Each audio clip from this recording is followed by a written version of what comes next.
Popular music is dumber, duller, and more homogenized than ever before. This isn't a matter of taste or subjective opinion, it's an objectively provable fact. A 10-year analysis of songs that spent 3 weeks or more at #1 on the Billboard charts found that song lyrics are getting measurably less intelligent. Chart toppers in 2006 read at a 3rd to 4th grade level.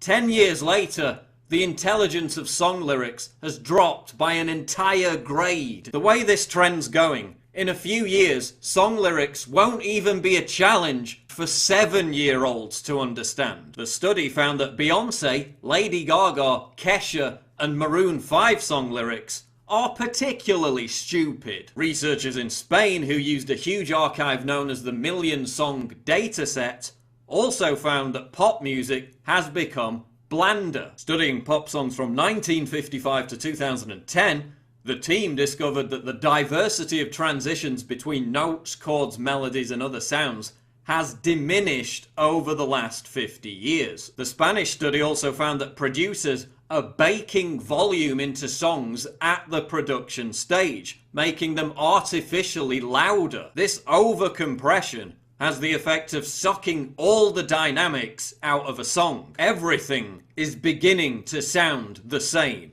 Individuality is being drowned out. In fact, pop music is now so devoid of originality that producers are using computer algorithms to determine which track will be commercially successful, and then ordering their manufactured sock puppet artist to record it. I think pop has made itself completely irrelevant as an aesthetic form.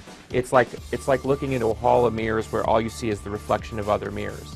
There is so much shameless just adaptation of other people's style that it's almost impossible to tell one person apart from another. Individuality has been erased and wiped away. So why is popular music becoming dumber, blander, and more homogenized? A primary reason is that many of the artists you hear are having their records written and produced by the exact same people. So because in many cases the artists themselves have zero originality, input, or talent, what you're hearing is the characteristics of the same producer on all these different songs by different artists. In fact, many of the songs that grace the top 10 throughout most of the year are written by just 4 different people. These producers then just keep cannibalizing each song to create the next hit.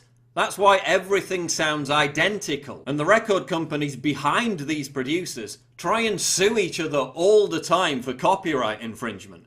But because the songs are marginally different, the charges never stick. The music industry goes to great lengths to hide the real identities of these producers, to maintain the illusion that someone like Taylor Swift actually contributes to the writing of her own songs. And any artists under their control who do actually try to write their own songs are ostracized and cut adrift. Of course, artists used to have to be actually talented to get a recording deal in the first place. Now any stupid fucking bimbo or brain-dead twat can be dragged off a reality show, chucked into a recording studio, and have their shrill warbling auto-tuned for mass consumption. But when it comes to performing live, there's no auto-tune to hide the fact that you have zero talent. I just killed a man, put my gun up to his head, pulled a trigger, now he's dead. Mama, like that.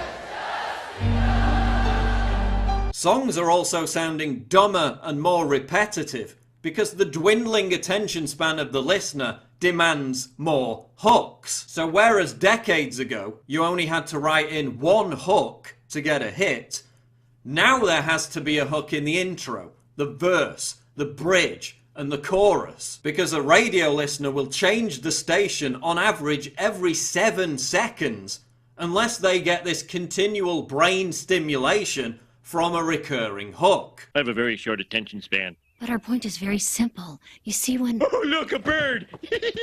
There's also this bizarre exaltation of modern DJs as if they're magicians of musicianship.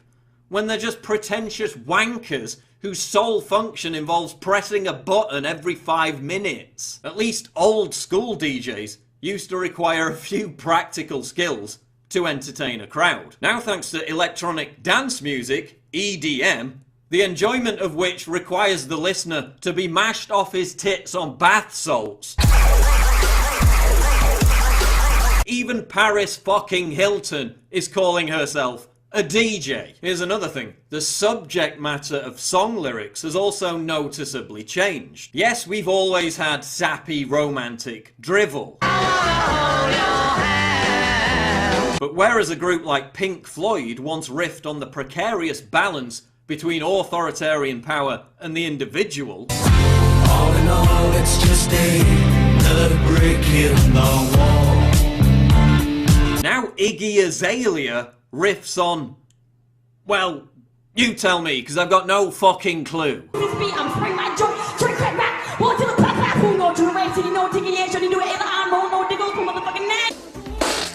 While Morrissey and Johnny Marr once fused poetry and melodic genius to venerate Oscar Wilde, now Nicki Minaj and Fergie fuse putrid nihilism and vacuous verbal diarrhea to venerate their asses. As the Foo Fighters' Dave Grohl said, if the #1 song is about your butt, that's a problem. And yes, I know there were pop songs 20, 30, 40 years ago about meaningless nonsense. But how many pop songs are there now that mean anything at all outside of booty, booze, and bitches?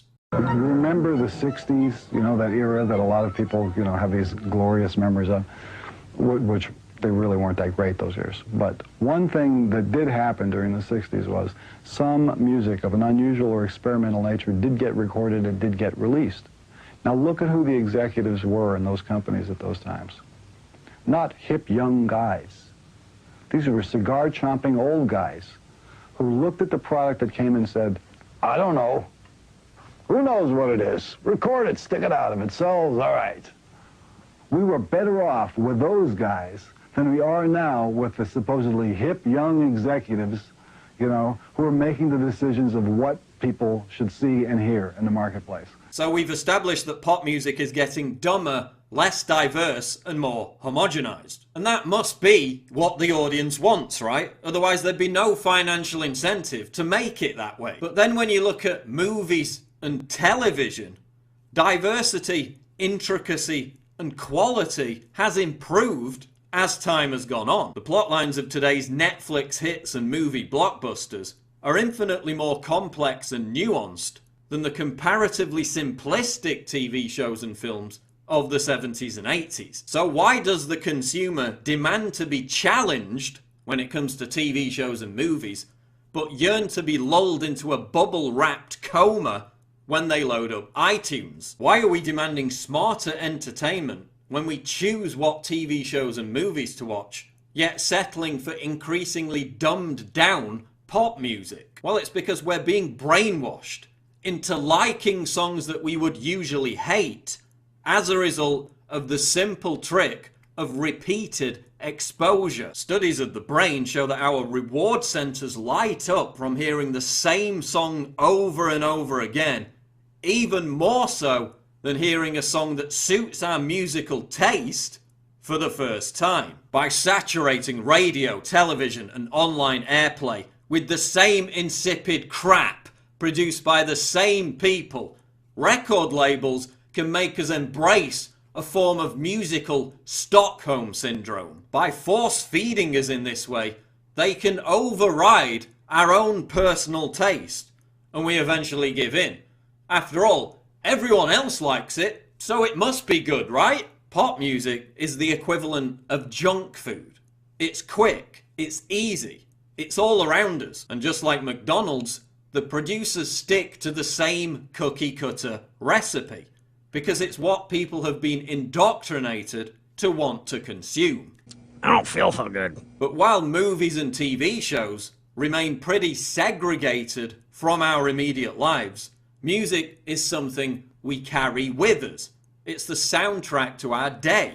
It determines our emotions. So as the world around us becomes more perilous and chaotic, we look to music for familiarity and reassurance. This explains the continued success of a band like Coldplay, one of the most trite, banal, and meaningless pieces of dross to ever inflict itself on the music world. Led by a frontman who is utterly incapable of writing anything other than lame cliches and tedious generalizations. Here's a band that's still trying to convey some kind of quasi-authenticity, yet whose latest album was produced by the same people behind Rihanna and Katy Perry. Well, as John Harris explains, a band like Coldplay maintains its popularity by acting as a kind of existential balm for humanity. The more dangerous, violent, and illogical the world appears to become,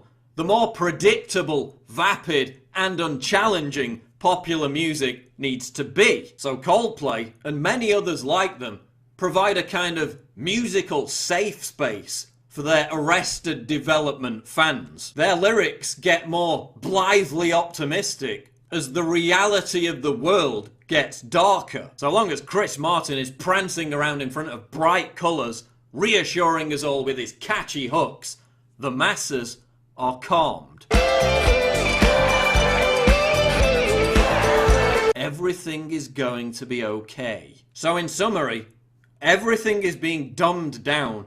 Everything is being made to sound the same. The music industry is now largely controlled by a handful of mercenaries who have strangled originality and replaced it with predictive algorithms. Virtually everyone that you see is little more than a programmed robot spewing out noises that a computer has decided upon beforehand. That's why everything is so fucking sterile.